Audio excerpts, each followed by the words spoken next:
Hello, guys. Hello. Hello.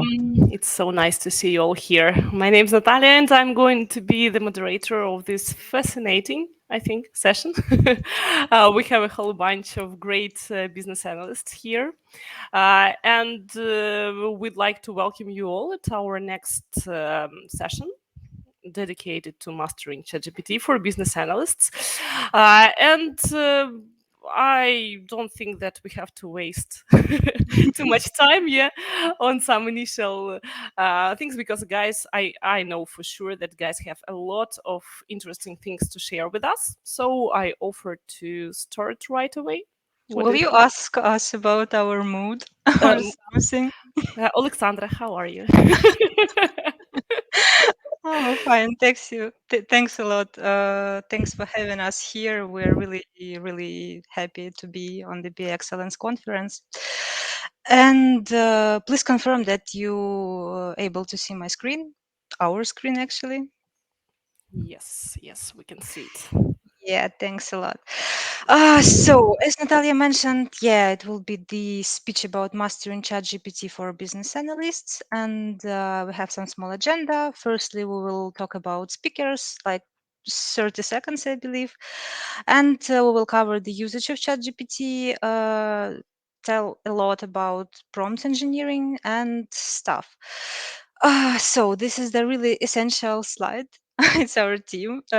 Greetings from Ukraine, Kiev. Really happy to be here.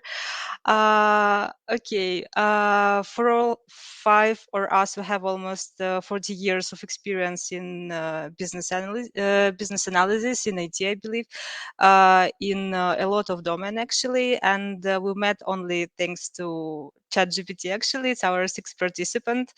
Really happy to have him here actually, and he served as the content creator for this presentation, and Midjourney actually created a lot of slides to embellish our presentation. You will see it later in our slides. So meet us. First of all, I will talk about Kostya. Kostya is the main inspirer of this presentation and AI enthusiast. Anton with us. Anton is well known in our circle as the GPT chat psychologist. I will explain it later. And he knows a lot about SQL. Dmytro possesses extensive knowledge about diagrams and technologies. And Tanya, she's with me in the conference room right now. She's an expert in BA artifacts and stuff. And I'm always here to, to remind you about the rise of machine is yet to begun.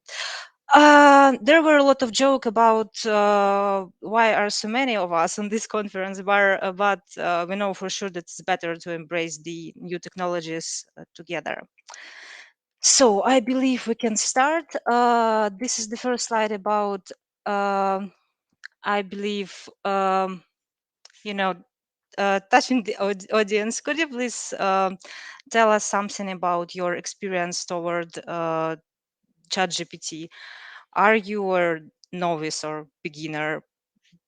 Please put one in the chat.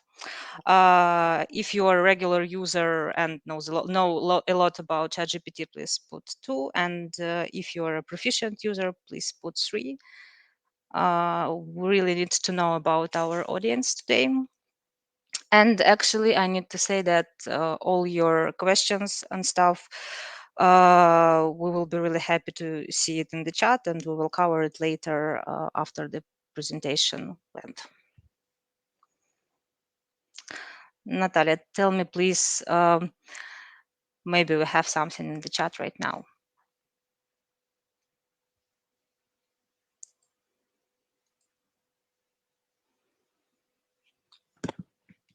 Guys, do you have the evaluation?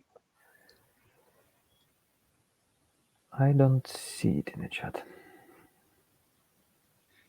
Maybe let's move forward. Then. Okay. So I believe we can start, and we'll start from the slide about limitation of ChatGPT, and we will know, is it omnipotent or not.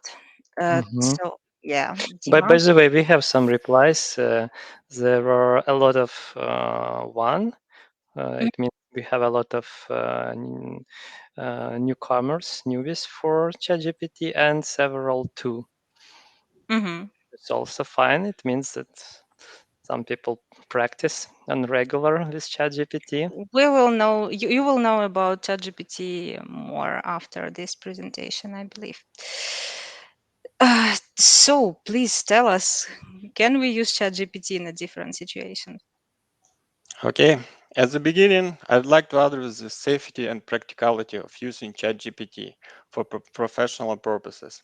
When considering its suitability, we must ask ourselves a few crucial questions. Firstly, what type of data will you provide to ChatGPT?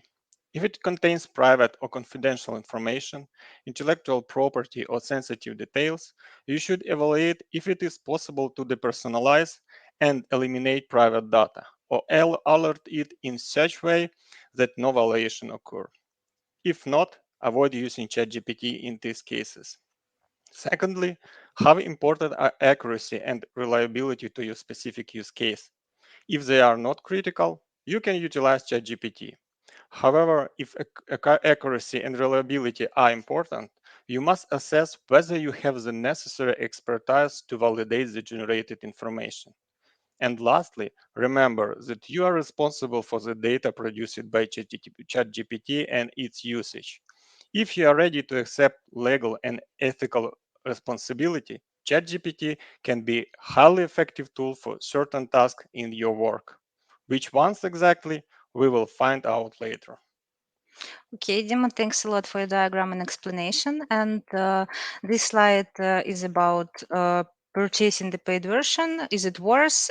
Soft spoiler, yes, but Kostya will tell us more about this. Yeah, sure. So we conducted a comparative analysis according to OpenAI March report.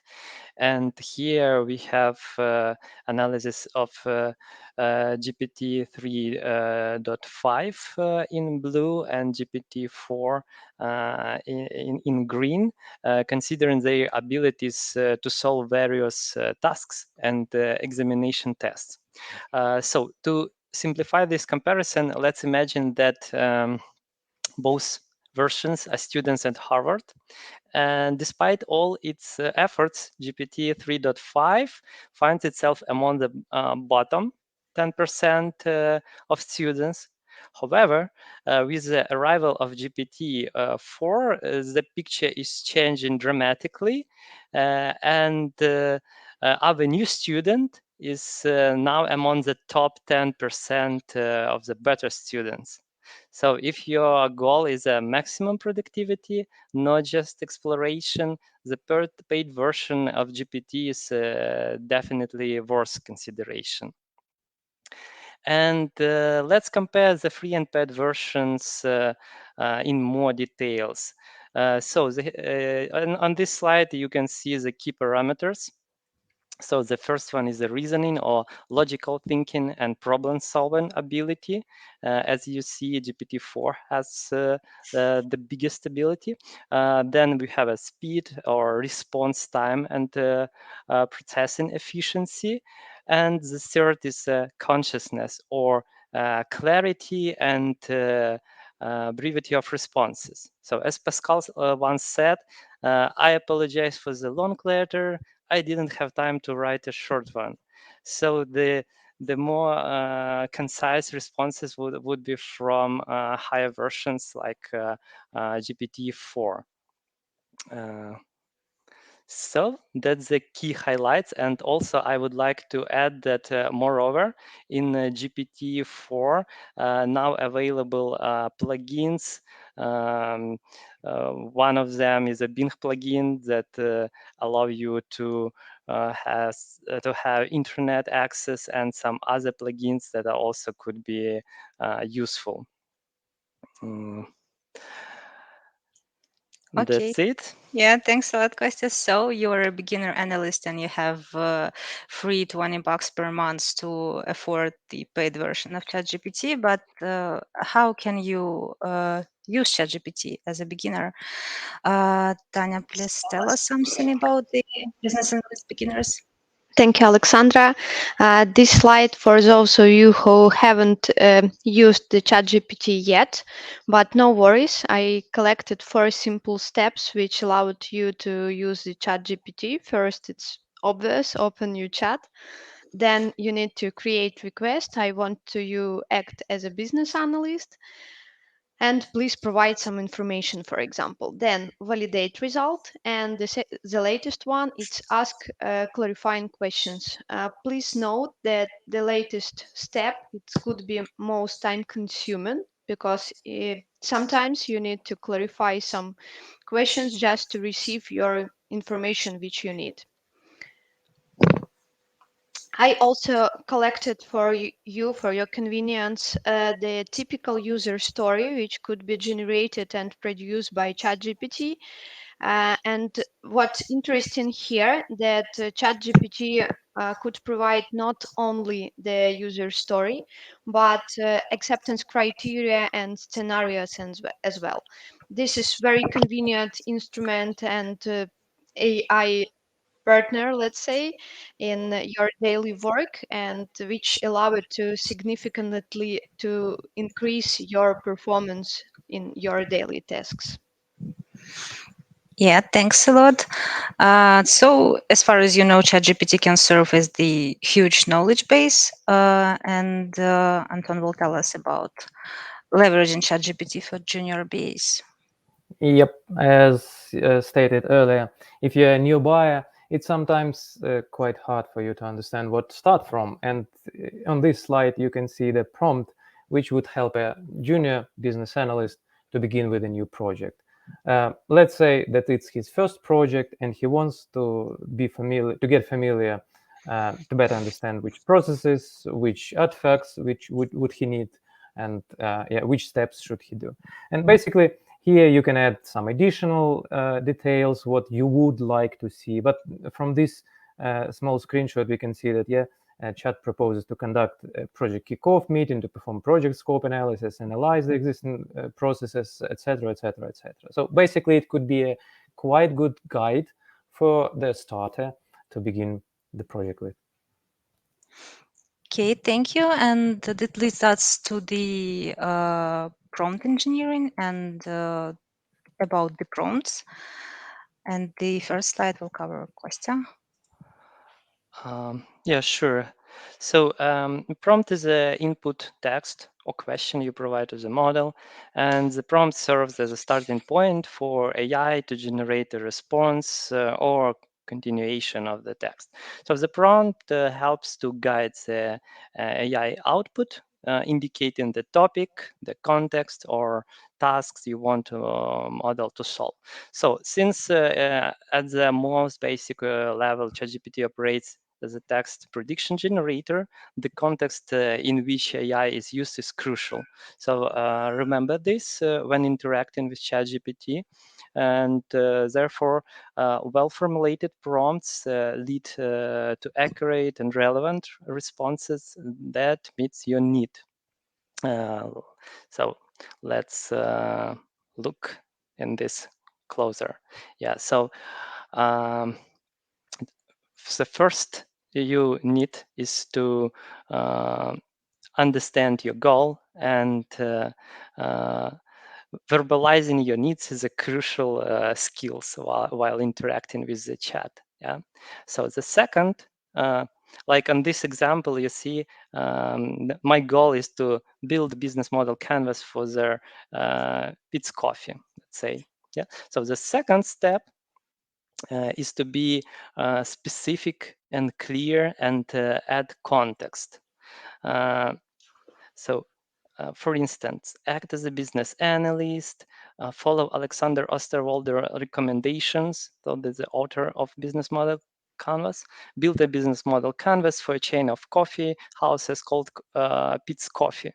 So this prompt more detailed, and it will guarantee more accurate answers.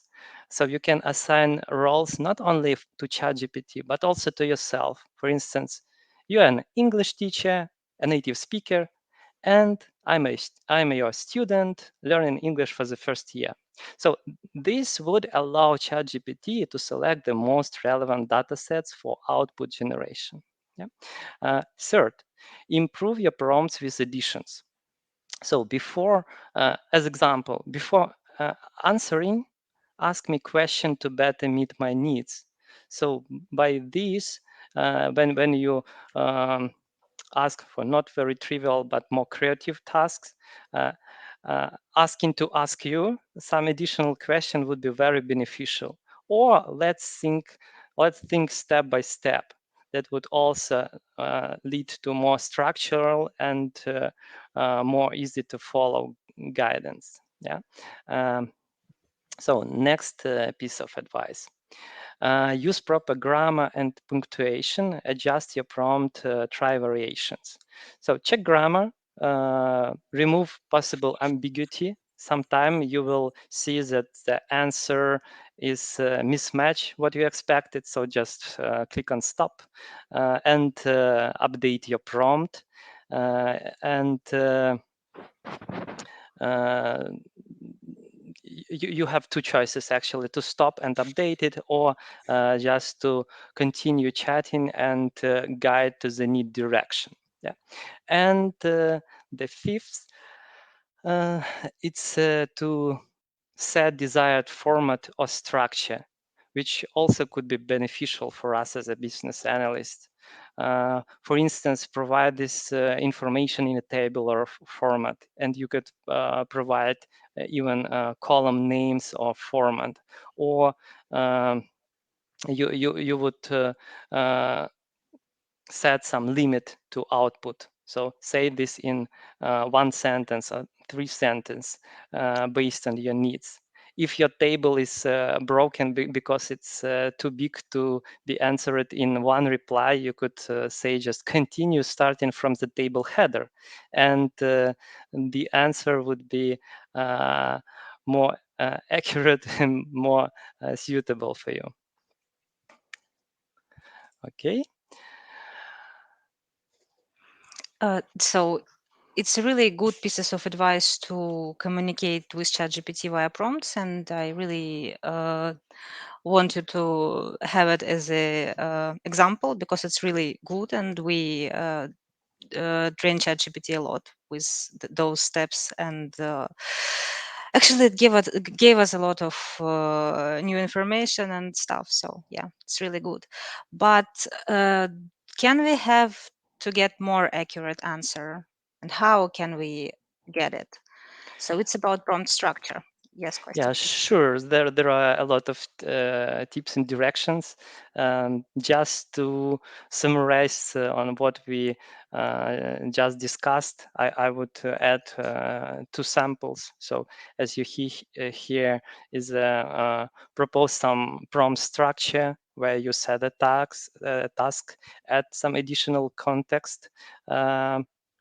And we also specify what should be the output, that there should be the table with such columns, even sortable, and added this one addition to ask additional clarification that would help chat to answer better and provide us more accurate results. Or another example is also where we introduced limitations. We are generating some test data, for instance, to use during our demo or whatever. So we ask to put a limit that we need 10 records. And again, that we need some data in a very specific format. And such prompts will guarantee that your outputs from the chat would be more accurate, and you will need further to change them to adjust. Okay, thank you. And here on this slide, we collected, like, obviously, you know a lot about ChatGPT, but here we collected tips to use ChatGPT with maximum benefit, and you know about using English for prompts because ChatGPT has been extensively trained only on English data. Not to use obscene lexion and typos because it's trained to ignore it, and yeah, some word about temperature. A lower temperature makes the AI's responses more focused and deterministic, and whereas the higher temperature leads to more diverse and randomized responses actually. Clear structure plugins, if you can find something that will be suitable for you. For example, Amalgama plugins is one of the best, I believe, on our market right there. Provide ChatGPT examples and stuff. Yeah, definitely. AI provide us a list of tips to use ChatGPT with benefit on on their own side, and here the essential actually. And this is the main strategy: how to write clear instruction versus how to write unclear, ambiguous instructions and stuff. So you can use it as an example, I believe. And now it will be the most interesting part of our presentation. It's about artifacts that could be created by business analysts with the help of ChatGPT. And about writing a user story will tell us, Tanya. Yeah, thank you a lot. As I mentioned previously, ChatGPT can easily produce a user story.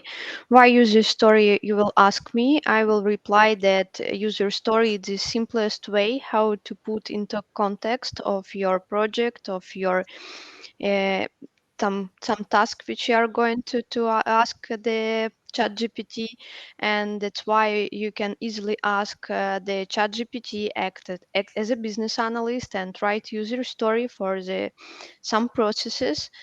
And the ChatGPT also produce not only user story but acceptance criteria and the consideration, and that's why it's the simplest way how to fast and be effective in your daily work, as I mentioned previously. And another case when we could use the ChatGPT. Next slide, please. Yeah, it's Gherkin notation. I'm using Gherkin notation a lot on my projects, and ChatGPT also could provide in the Gherkin format the some scenarios.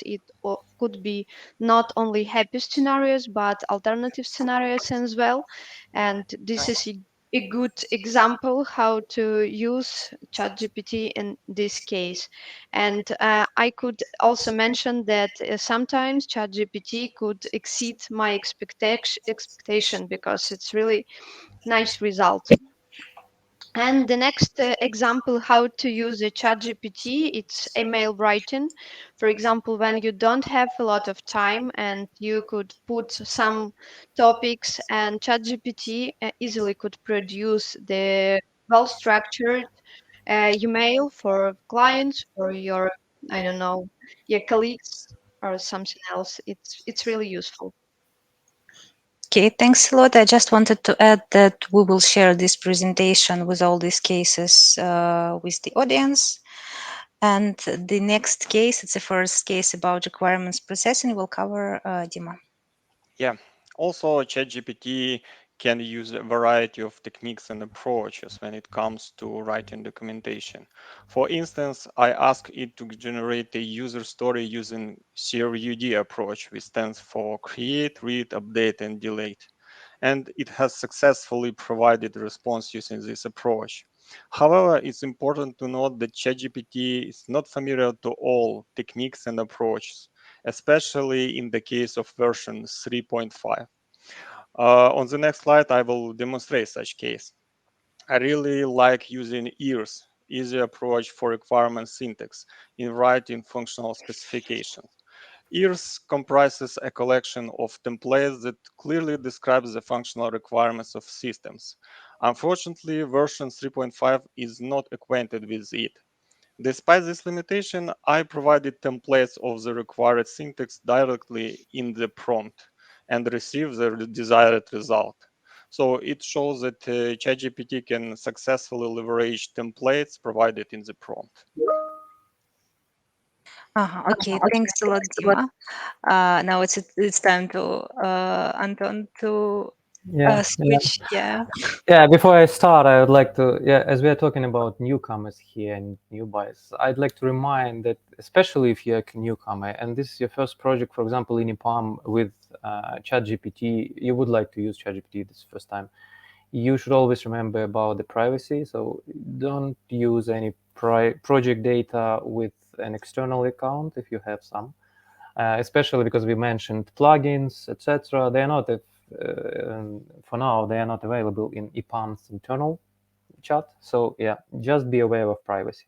Yeah, and as I mentioned, as I'm talking today about newcomers, if you are, for example, not even a newcomer, but you start with a new domain, your project relies on a new domain which you have never been working with.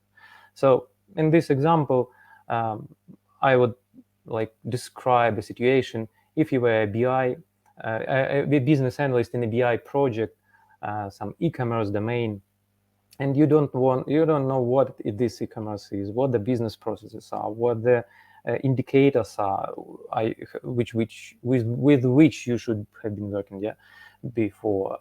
You can just create a simple prompt, and it will describe you shortly which main business process are in this e-commerce domain, which KPIs are there, who are the responsible parties, etc., for these business processes.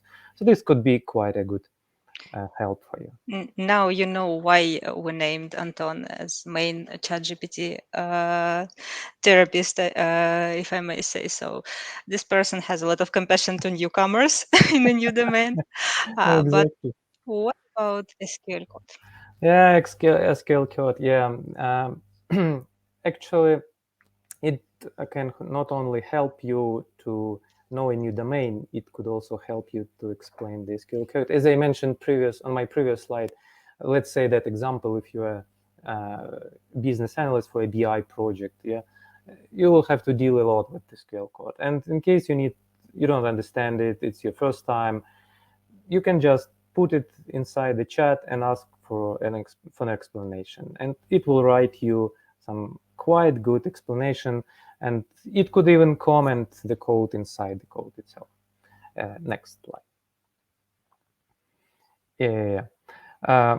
You could also extract some data out of SQL code. For example, you have a very long SQL script, stored procedure.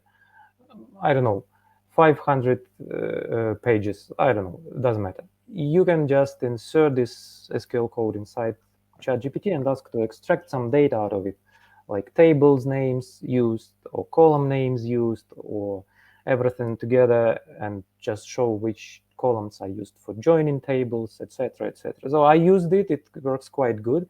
Of course, 500 pages, it will not work because it will not allow, the memory will not allow, but you can do it on a smaller bits of a code. It's quite practical. And it also could help you writing a new part of a code if you need to show, for example, you have some idea, you would like to show it to a data engineer, and you'd like to just show it in a code. You can just put good prompt, and it will create a good code snippet for you. Yep. And assuming all of this, for those who need even more control, Dima will tell us something about it. Yes, if you need more control for chat outputs, you can use OpenAI Playground. It is a platform that allows us to explore resources, tutorials, API docs, and dynamic examples to get the most out of the OpenAI developer platform. This platform is powered by a diverse set of models with different capabilities. You can also make customization to their original base models for your specific use case, as with fine tuning by changing different parameters.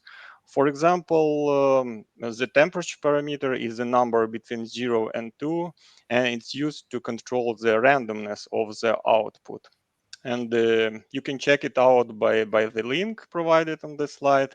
And please leave a comment if you need more information about the OpenAI Playground, and I will answer at the end of the session.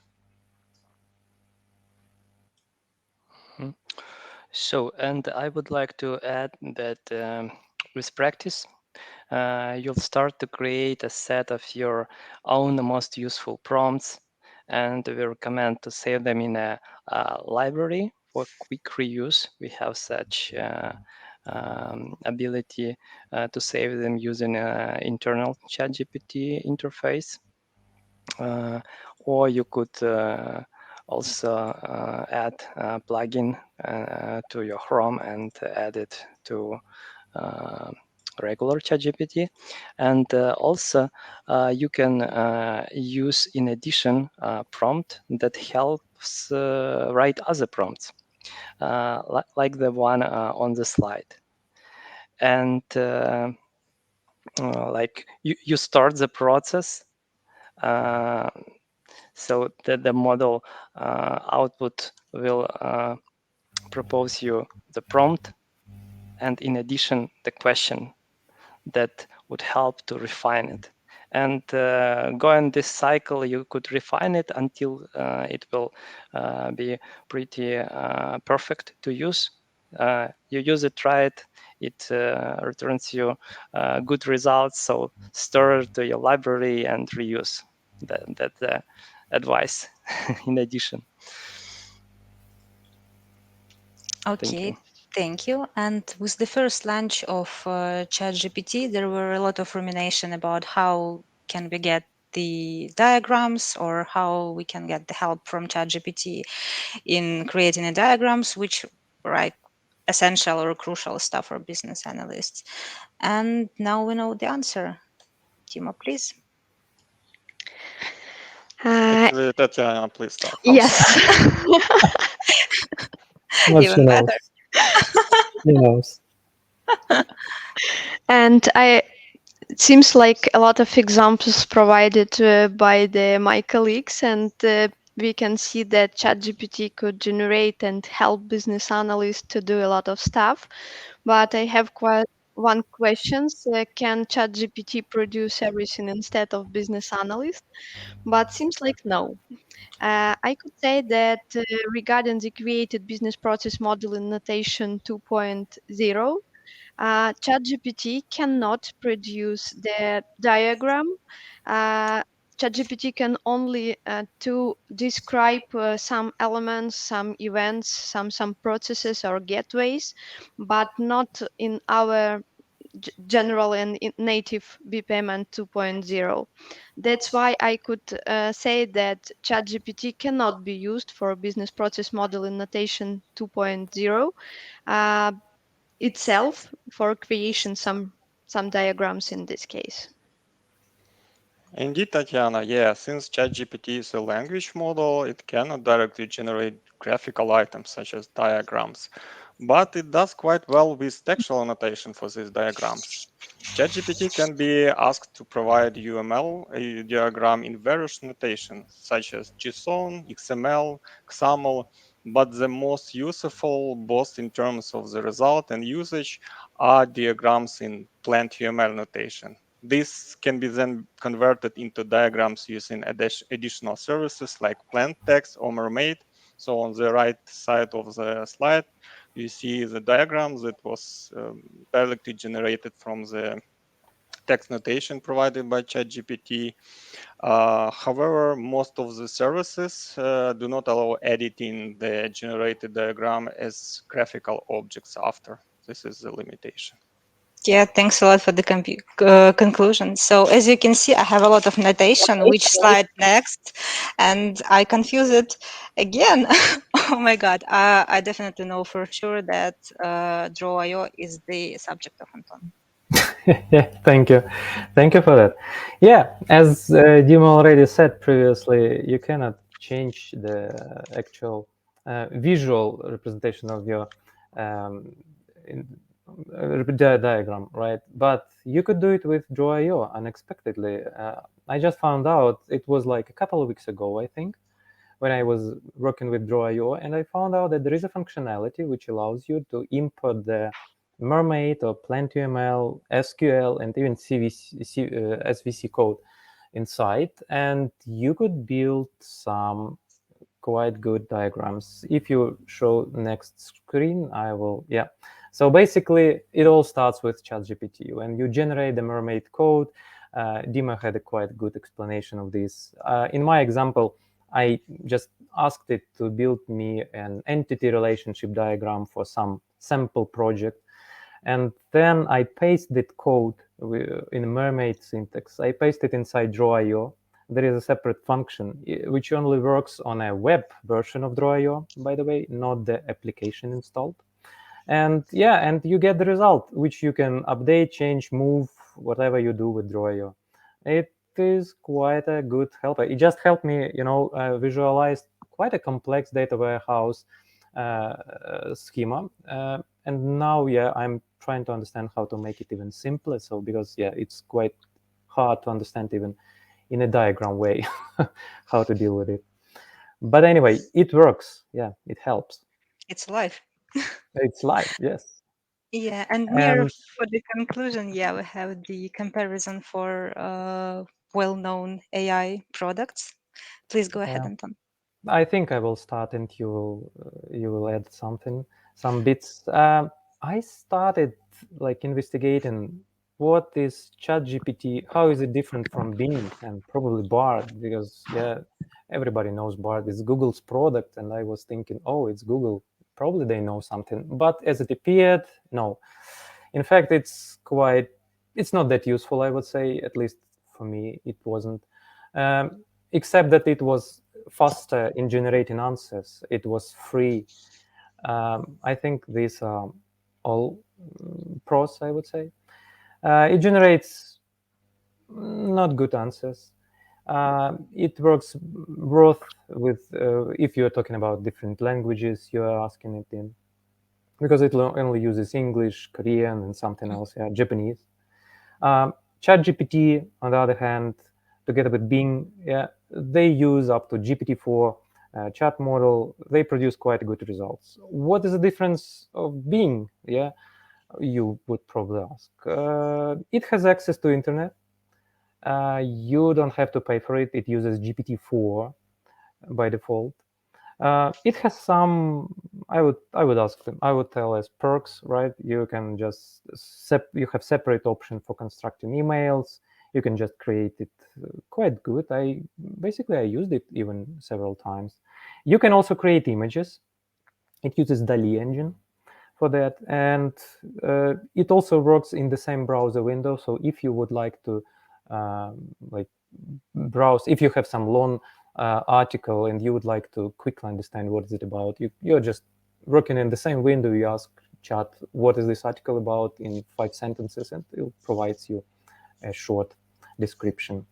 And about Copilot, I just don't want to spare some additional time about Copilot. All these products are okay actually, and modern and really helpful. Overall, Copilot is great tool for quick tactical tasks, and ChatGPT is better for study and broader task, if I may say so. Like any earlier technology, they both have areas of improvement and will get better and better and more advanced with time. But now I just really like ChatGPT. I believe for IT specialists, especially for business analysts, it's really better to use ChatGPT. You can train it. You can be your mentor to adopt it and tailor for yourself. And actually, it's really good stuff. Really like that we have it in our days as a tool, as a really powerful tool. And as a conclusion, we'll know that ChatGPT is, as far as we say, powerful tool which we need to investigate and embrace in our life. But do we need to afraid it? Definitely no. not Guys, yet. Not yet. Not Yeah, yet. maybe later. Maybe later.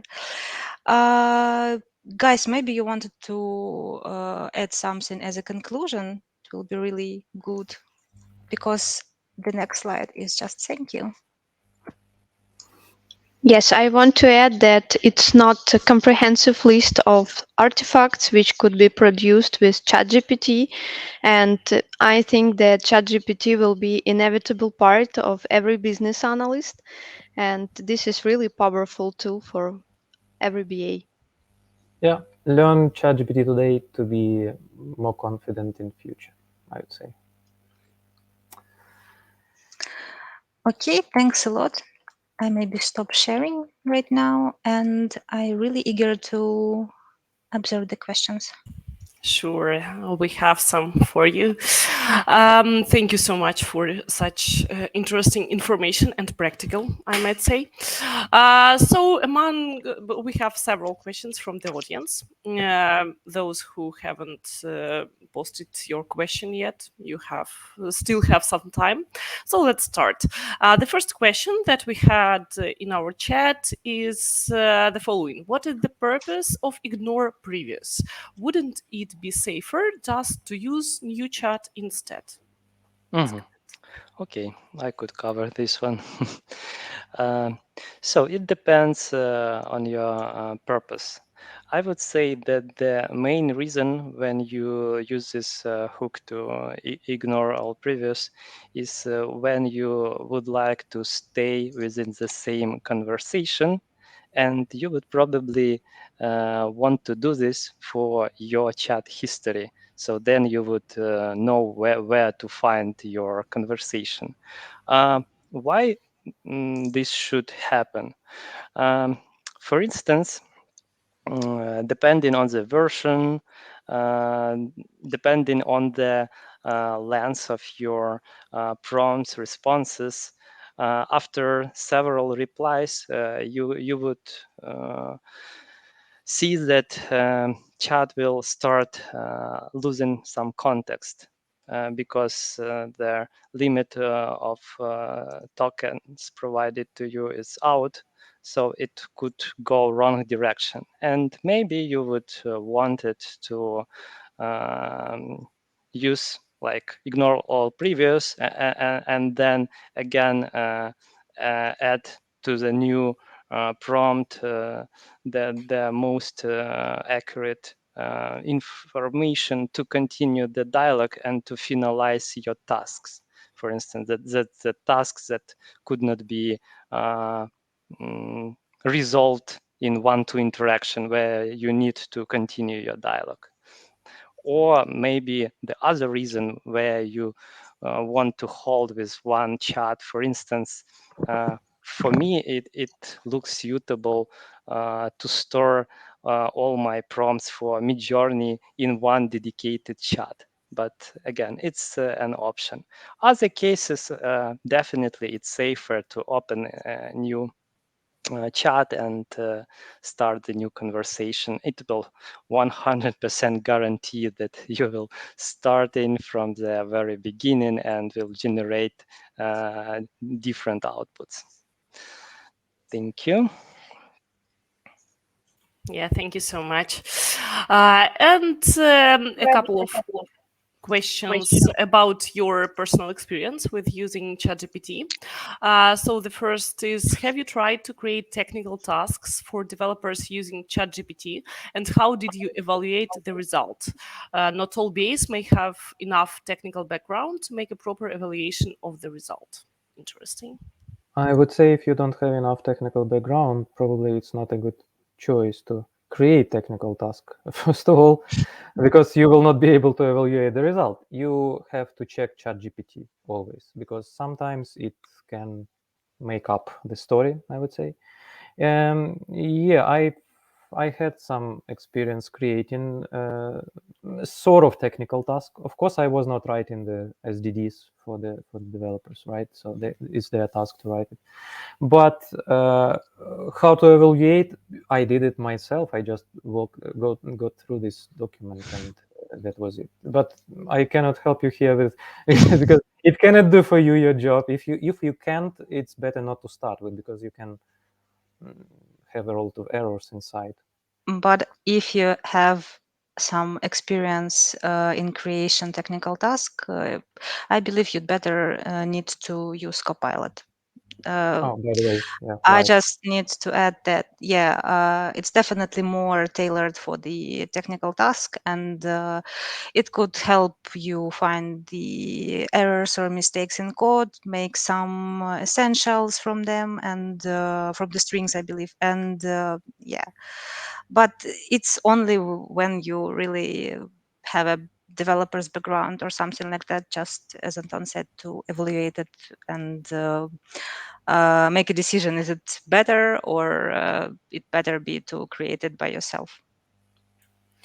Yeah, and it's good news here because we still have jobs. And because if it's good, yeah, maybe we could have a problem. Okay, thank you so much for the answer. And a related question regarding the usage of ChatGPT on your projects. Could you please comment how it's, if and how it's boosted your productivity? I will try to reply on mentioned question. I trying to measure somehow my productivity when I'm working like without ChatGPT and when I working with ChatGPT, and I could say that ChatGPT will allow it significantly increase my productivity, because sometimes when I have some typical user story which I need to describe and put with refinement session to my team, I'm trying to use ChatGPT, and it really make me faster, better. But I always trying to control and validate the result, because of course we have some specific item of our project which we need to take into consideration, and that's why I could say that yes, it's ChatGPT will help me to increase my productivity. Thank you so much. That's great that we analyze these things, yeah, and understand better, hopefully, yeah, how to use it more in a more efficient way. That's great. And now another question about integration projects in particular. And do I have as a BA to explain to ChatGPT the different components and systems involved to help explaining use cases? Some preparation steps. Okay, let me cover this question. In general, of course, the more information you provide, the better response will be provided. But of course, it is if it is a complex system with different integration points, you can use the incremental approach. So that just decompose your system to different small points, small connection items, and go step by step, use the output of the previous integration point as an input for the next one. And one more hint, you just while providing the details for your system, you can request ChatGPT to ask your questions before providing the output, so it can cover some gaps in understanding the prompt, and you will understand if understanding of ChatGPT of your system is correct, and if there are no some um, wrong items. That's it. That's great. That's great. Thank you so much. And we have a couple of comments from a couple of people regarding an issue that they have faced. Maybe you could help them out. So, in particular, there is an issue with some large input, and the person describes that. It exceeds the input char limit of ChatGPT. So this input is broken down into parts, and ChatGPT is asked to keep all the parts in memory. Uh, and while posting part by part and finally prompting ChatGPT to combine all the parts of analysis, ChatGPT forgets what I posted in the beginning, although I asked it to remember every part. And some similar problem was also described by another chat participant. So what to do, yeah, for ChatGPT not to forget what you have posted, if it's Yeah. possible? What me do?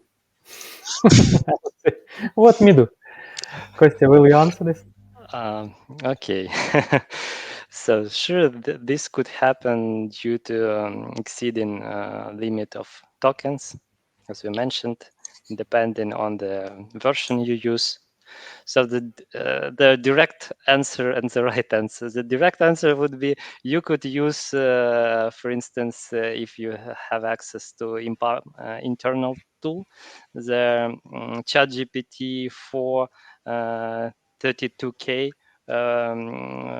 that has 32,000 tokens, and probably it will memorize all text you need. But the other approach is maybe it's not the best way to utilize in such way. And there are different approaches. You could like break down yourself and work like with different pieces, because it's better approach is to break down all your task, all your job, and to work in small pieces to have better results. The other way is to first of all make some summarization of what you wanted to provide to ChatGPT, and then set some tasks to this summary, because if it's a part of your request, it should be also balanced. Balanced, I mean how many text input you put there, because we know that ChatGPT is trained to focus and to find the main keywords to focus on, and then make a decision how it's better to reply. However, again, if you put there too long text, it could potentially lead to bad results. So Yeah, it forgets. Yeah, even I tried. Yeah, I split into different smaller bits, but yeah, it just forgot the beginning of this whole story. So yeah, Like really large input, it's never good. Actually, you really need exactly. Yeah. to operate with the smaller tasks. And actually, OpenAI provides us like GPT best practices. It's quite a brand new article in their documentation, and yeah, you need to take a focus only on the creating like autonomous small tasks to give it to it, yeah, to have a good result. Yeah, another reason for us to learn a bit more, yeah, and to get better in this. Thank you so much.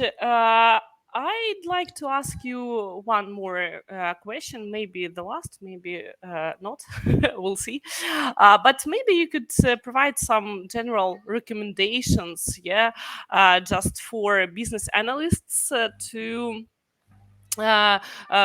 keep up to date with the latest developments in the AI in ChatGPT, yeah, and uh, how to continue having work, yeah, with all these latest developments. Maybe you have some secrets, success stories, how to do it. Maybe I the think best. the only success story here is learn. Yeah, Just we just constant need learning.